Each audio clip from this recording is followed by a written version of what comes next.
Alright, what's going on, HopUp? Today we got a custom Tavor Polarstar jack installed. A few other things I'll be talking through in a minute. I suppose first off I'll just talk through the basic setup of how to get this thing running.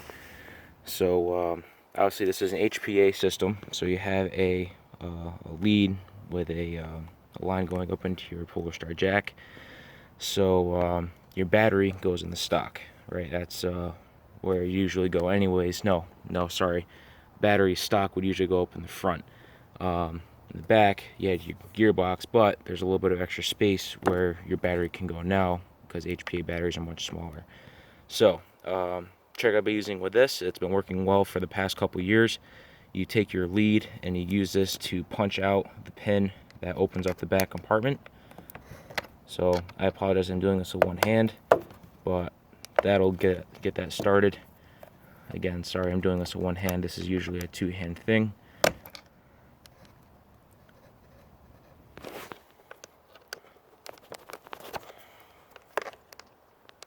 Okay, there we go.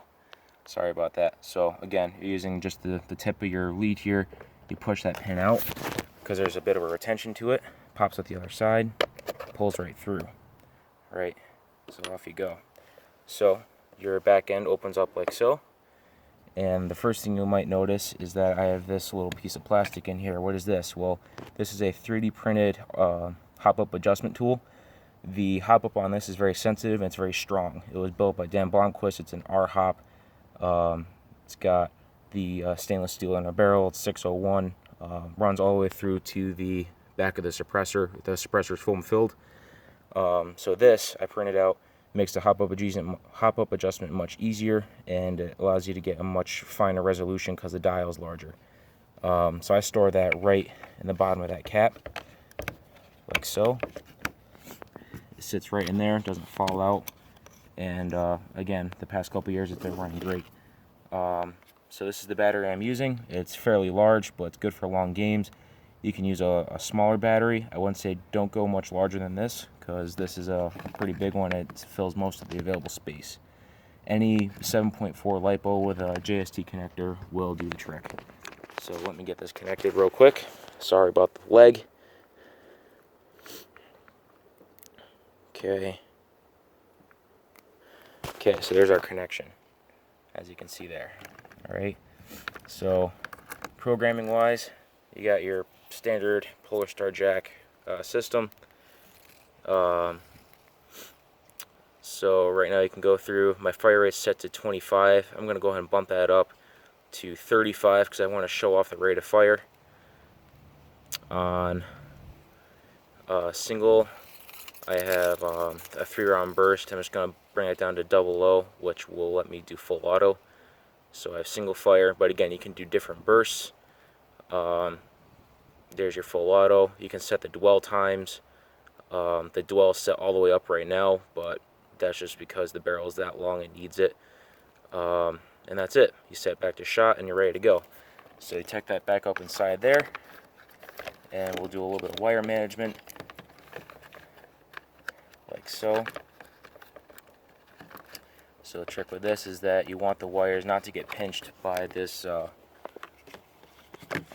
the little battery door here. So I'll flip that up into place. Just kind of make sure nothing's getting pinched or damaged. It looks like we're doing pretty good there. Oops. There we go. We'll get our pin back in place. Okay, I've got that started. Comes through the other side. Sorry, there we go. So now your pin's through. Quick walkthrough before we fire.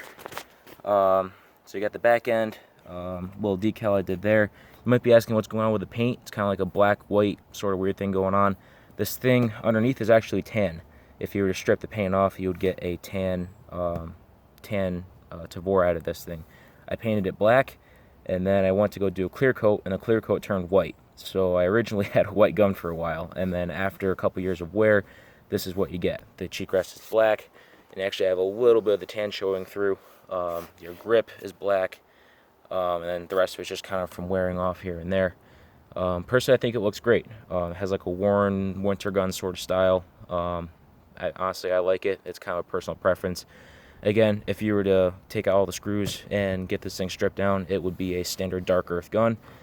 Your charging handle does function. Charging handle's up here, pulls back and locks in place. It does lock back in place, I promise. It's not locking back in place right now. I think that could be because I set the control unit up in here incorrectly, but that's okay. It's not going to hurt anything because, again, there's no gearbox. It's not going to cycle back and forth. This does lock back in place, and there is a functional release on the lock back slide there. When you pull back your charging handle, that's your hop-up adjustment. Standard M4, but not quite, because it's a extended nozzle down into the magazine, and there's some other extra stuff going on up with the barrel, with the barrel retention to keep it straight and aligned. So it's kind of M4 compatible, but not quite. M4 compatible in the sense that you can use M4 style gearing and cams, but the body of the hop-up is not. So there's that. What else? This is not a QD point. It may look like it, but it's not. It's just a fake QD setup. My QD is set up right here. That will come with the gun, set right there. The scope that's on it is a Field and Stream.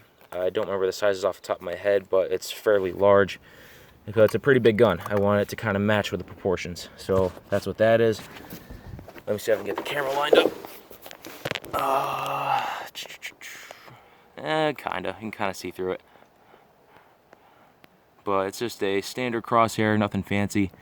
It does zoom. It goes from 4 all the way up to 16. So you got a very high power scope.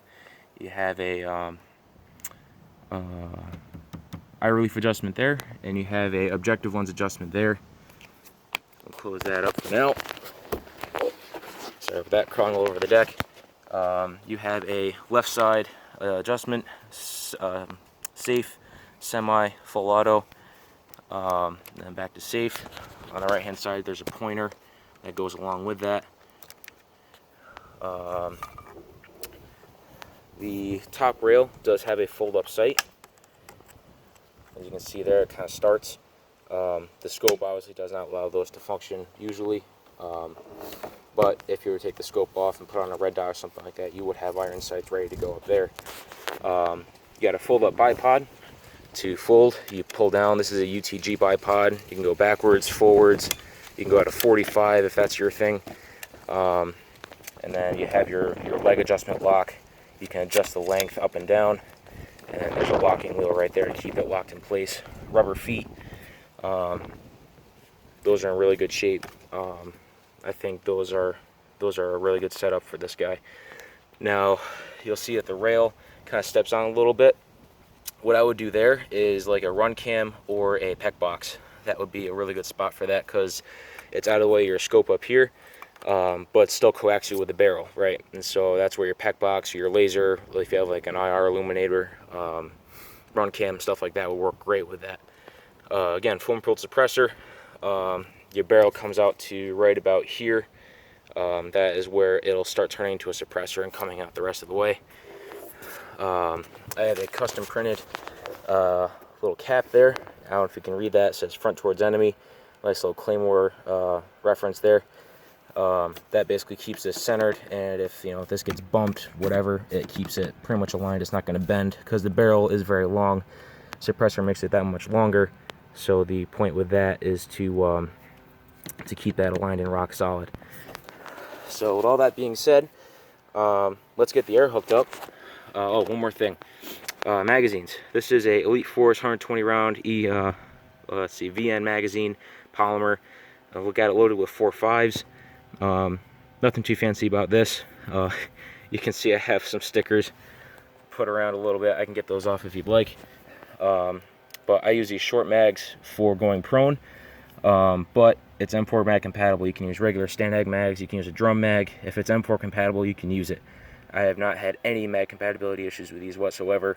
And as for the fire rate, as long as you have good quality magazines, you can fire this thing as fast as, like I said, about 35 rounds a second. So with that being said, let's load up a mag. We'll get the airline hooked up. I have a box set up about 100 feet away.